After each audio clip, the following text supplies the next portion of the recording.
Hello, my friends. This is Justin Michael, and I have the Jungian Tarot today. This is by Robert Wang, and he is sort of like a medieval kind of art historian.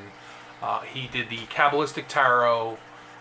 He did a version of the Golden Dawn, and he's been around forever. And accompanying this book is actually a trilogy. It's 3 books. This is book 1, Tarot Psychology. You have book 2. The Tarot Psychology is like his pictorial key. Then you have Jungian Tarot and its archetypal imagery. This is more of like, a historical analysis of the archetypes in the major arcana. Like it sort of goes in depth. And then he has the 3rd book, Perfect Tarot Divination, which it outlines how to use this for divination. It has a bit about astrology and all that stuff. They use a lot of Kabbalah and things like that, but it's very Jungian kind of deck. And you hear about Jung in a lot of tarot decks, and the reason why is because Jung was a bit of a mystic, and he came up with the idea of the collective unconscious and the process of individuation, the anima and the animus.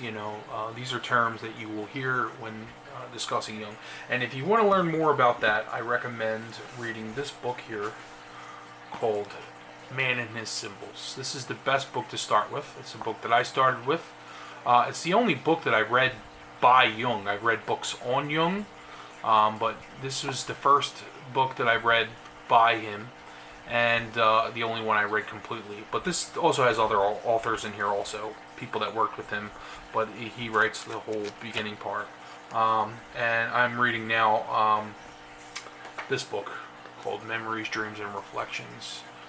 And it's very interesting, but Man and His Symbols is a great place to start, and because the book was written for the masses. It was a book that he collaborated with some other people, and he never wanted to do it, but he agreed to do it after having a dream. And he was a man that paid attention to dreams, so he wrote the book. And it's really easy to understand, and it basically summarizes all of his key concepts. So that will be the book to read. So the Jungian Tarot by Robert Wang. The purpose of this deck was actually, he explains in his first book, which is Tarot Psychology. The true purpose of this deck was it deals with the idea called active imagination. And he basically recommends that you start with the Empress card, which is the mother. And you sit quietly in a chair, either holding the card or with it propped up. After a few moments of intense concentration on the image, close your eyes and attempt to see the figure in an inner landscape. For some, this is easy. For others, it's very difficult. But creative visualization is a skill which improves with practice. Those who find it difficult to see, in parentheses, in quotes, initially should not strain, but should attempt to use other senses, such as touch, and so forth.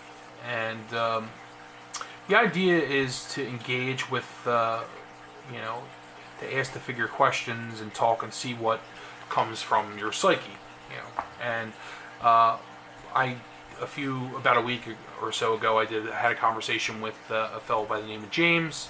He has a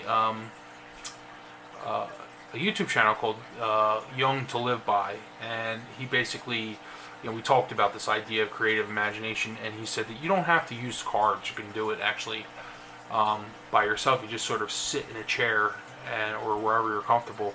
It's like meditation. You relax yourself, and then you visualize whatever comes to mind and talk to those individuals, have a conversation with them. It's a way of engaging with the unconscious, with the psyche. So very, very interesting stuff. So this tarot is one of my favorites. I found this while looking for non-Marseille pip decks, which I have things for. Exploring numerology and reading tarot with pips. I've searched for decks that are non-Marseille. This is one of them. So the card stock is really nice. Well, I wouldn't say really nice, but it's decent. It's typical U.S. games. Nothing fancy. It's got a bit of a matte finish with semi-gloss, and card backs are cool, as you can see. But I really love the art. The art on this is spectacular. So I am going to just I'm going to show you the deck, and then I'm going to just tell you a bit about it as we go. So this is the Fool, and Robert Wang calls this the spirit. It's the youthful aspect of spirit, and this is an image of a young man who represents spirit or God or the Creator, who is about to shoot off into the sky and light the flame that's going to create the universe. But all the while knowing that this panther here is going to destroy it in the end. So it's kind of like a beginning and end kind of thing. And it goes with the idea of zero. The number zero in ancient times was linked to God, because it is both the beginning and the end. You start from nothing and you end with nothing, and that's the concept of zero. So I do see where he's going with this a little bit, And then the egg represents the cosmos being nurtured and things like that. But I love the artwork. I don't think everybody's going to like this, but it certainly. Just a little more. There we go. For me, this is a really good deck. I just like it. And Wang does say, you don't have to use his system. You can use whatever system you like. And the good thing is there's no labels or titles or numbers on these cards, so it's not a good beginner's deck. But you can arrange the cards in whatever order. In fact, that's one of his things. He says there's no order to these cards. He didn't want to put an order to them, because the order, I guess, will be different for everyone.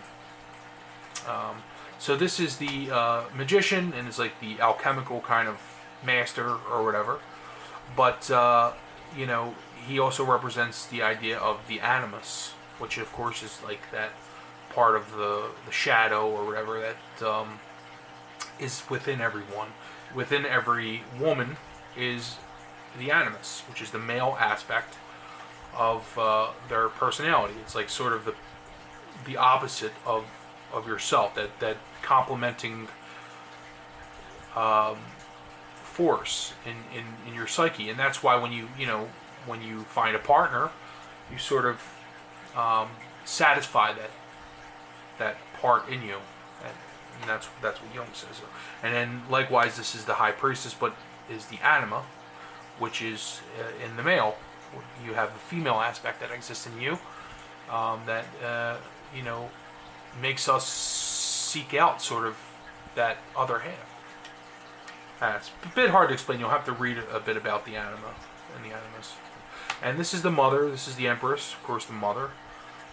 And I just love this image with the dragon in the back. It's very dreamlike, these images.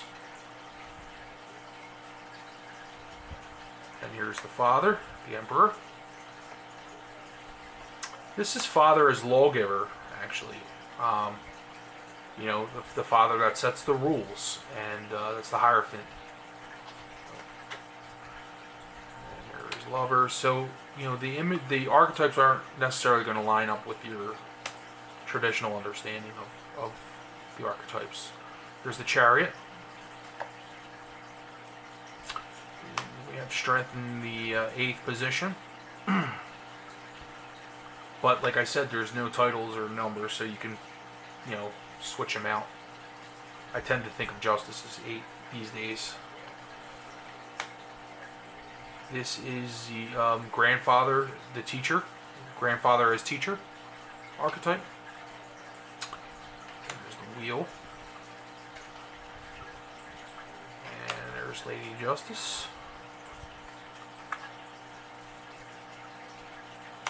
This is the hangman, and this is actually son as the the sacrifice, the sacrificial son or whatever. I can't remember exactly how he says it, but son as the sacrificed or the sacrificed son.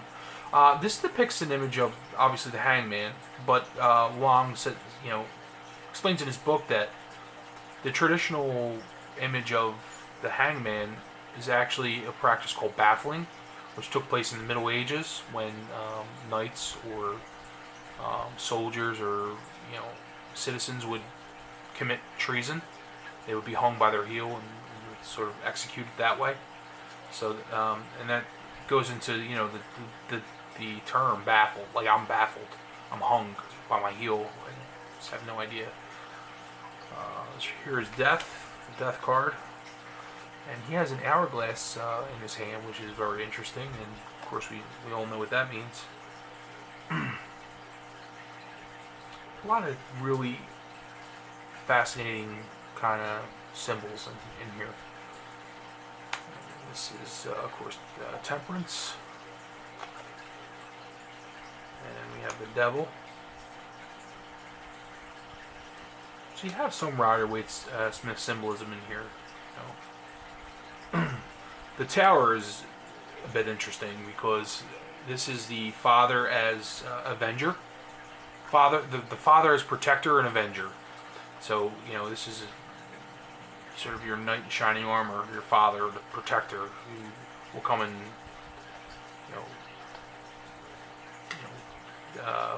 protect you, basically, and avenge you. This is the star. We have, this is interesting, the moon represents, I believe, like the mad grandmother or something. Let me just... The moon is the grandmother or the deadly mother. And this card is among those which have been most radically modified in terms of Jungian psychology. The woman here is something of a missing link archetype that has previously only been implied. The moon is all phases of women at once. Diana and Hecate.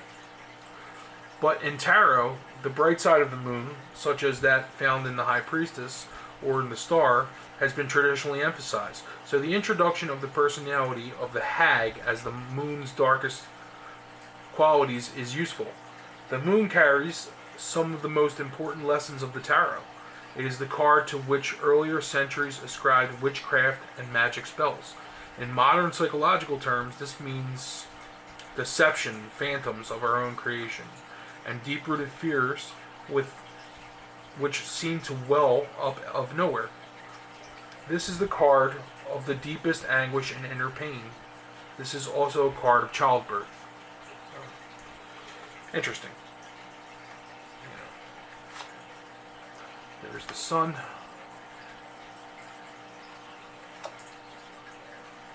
Judgment. And then we have the world. So in this card, it's the daughter who conceals herself. That's the archetype. Persona is a Latin word meaning mask and referring especially to the masks worn in the Greek and Roman theater. In Jungian terms, the persona is the mask which we show to the world, the outer personality by which we are known. Our lives are not unlike a play in which we hide our true faces under masks and in which we know others primarily by the masks they wear. In the card, the dancing figure whose face is hidden is that of anima. We understand that persona is an aspect of anima. Persona being the outer self and anima being the inner. One is the opposite of the other, like I was saying before. Those who project aloofness and rationality tend to be more irrational and affectionate inside. And on the other hand, an emotional individual will usually have a very rational anima. That's why, often when you find a partner, they're the complete opposite of you. It's fascinating stuff, and a lot of it's over my head. Carl Jung was just a brilliant guy who talked about things that,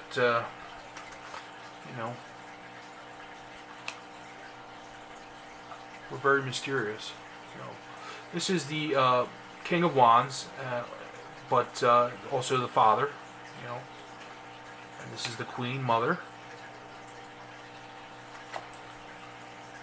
And the Prince Son. And the Princess Daughter. Right? I love the art. I love these. This is one of my favorite cards here. The double helix on the Ace of Wands. To me, that is just, and it goes with the idea of one being a union of opposites. You have a black snake and a white snake in a double helix sort of position. So there's a lot of numerology in this deck, and a lot of it's Kabbalistic, but some of it's basic numerology, it seems. And I love the pips in this. This is just, when we're looking for different types of pip decks that are non-Marseille, just to get you to sort of open up as an intuitive, using the numerology. This is a great deck. I love it. Colors are really powerful, and they tell you a lot about the number too in the image. The colors, the shades. A lot went into this deck, and you can tell this guy's brilliant. This is not the kind of... I'm not going to use his system. I don't use his system to read. I haven't even read the second 2 books. I read parts of the second book, but I haven't read the complete book. But I don't like his astrological correspondences. They're very different than what I'm used to. For instance, he assigns... instead of Mercury as the magician, he assigns, I believe... so I'll just tell you. Uranus, and he has the Fool as Pluto.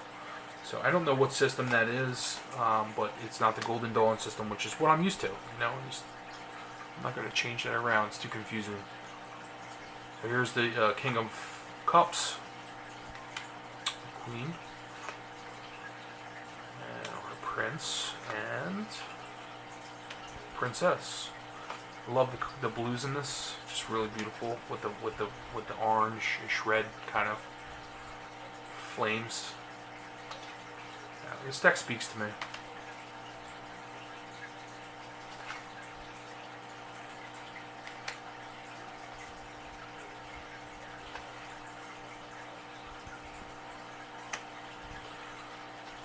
Right. So you see, you have like stability with the 4, and you have completely like. A completely evenly divided colors. It's kind of gradually, tips the scale there, to 5.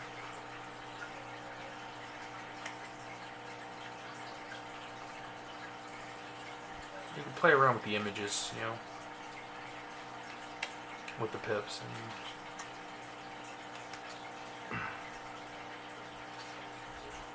This is a really good one here. Love those colors. Black and the blue.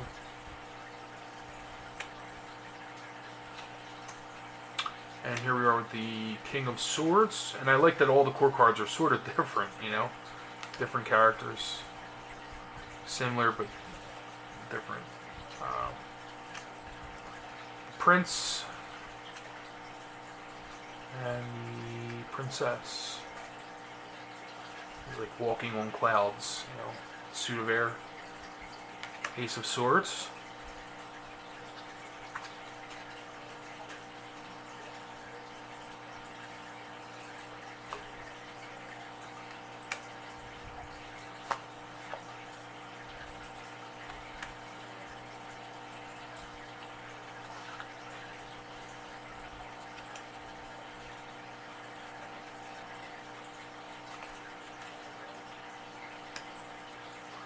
I don't know if most of you guys will like this deck. I just figured I would show it because it is an important deck to me also. I just like this deck. It's one of my favorites. It's so very different, but some of you might like it. Here's the King of Pentacles, Father, and Mother Empress. I'm sorry, Queen. Prince and Princess. It's almost like Toth, like a Toth deck, with the princess. I don't know really the Toth system, so I couldn't tell you. But I do know it has princess in it. I just know a little bit about it. I probably won't ever work with that deck. I don't know. I will never say never, but I have no plans to. Alright, so we are nearing the end here with the 10 of coins. So yeah, it's an interesting deck, it's a bit different. It's definitely not a beginner's deck because it doesn't have any labels, but it shuffles nicely. Cards feel great. Box is nice. I would recommend getting the companion books if you want to learn the system, but otherwise you can just use it however you like. But the books are interesting. So that's again the 3 books is the Jungian trilogy, and then the symbols. Oh, there's one other book I want to recommend to you. So this book, just quickly, I'll tell you, Young in the Tarot is by Sally Nichols, and it's just really great. It actually does, the whole delving into the archetypes, the historical archetypes, and they have the whole beginning is colored pictures of the Tarot trumps, and it's of course the Tarot de Marseille, and it's just, this book is brilliant, and especially, if you want, it's very much in the style of Rachel Pollack, who definitely read this book. She definitely used this book because I see a lot of stuff in here that I read in 78 Degrees of Wisdom and in Tarot Wisdom. So at some point she must have read this. But it's there's a lot of great information in here. I don't know, maybe they're both getting information from the same source. I'd really like to know who that was, because I'm just constantly enjoying reading about these, especially the majors. I'm fascinated with the majors and the history of the symbolism in the major arcana. There's just so much of it. But this book is still around. I don't know if it's still printed, but you can still buy either a soft copy or a hard copy.